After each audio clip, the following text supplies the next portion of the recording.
18 anyos na estudyante pigko ang oportunidad ang graduation season tanganing magpabakal nin 50 pesos hasta 200 pesos na mga burak panregalo.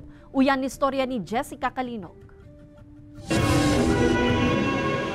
Ngunya na aldaw ang graduation kan senior high school students sa Tinago National High School sa Naga City. Kaya sa luwas kan eskwelahan, naisipan kan 18 anyos na si Mika na magtinda nin mga burak panregalo. Gibukan sa iyang churchmate. Kada ko lang na gustong magbakal ng flowers. Dawasan man po, pwede man po sa magbata, basta po pwedeng regaloan ng burak.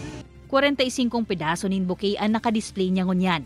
Igwa nin gibo sa plastic, igwa man nin fresh flowers, na sa iyang naibebenta nin 50 pesos hasta 200 pesos kada saro.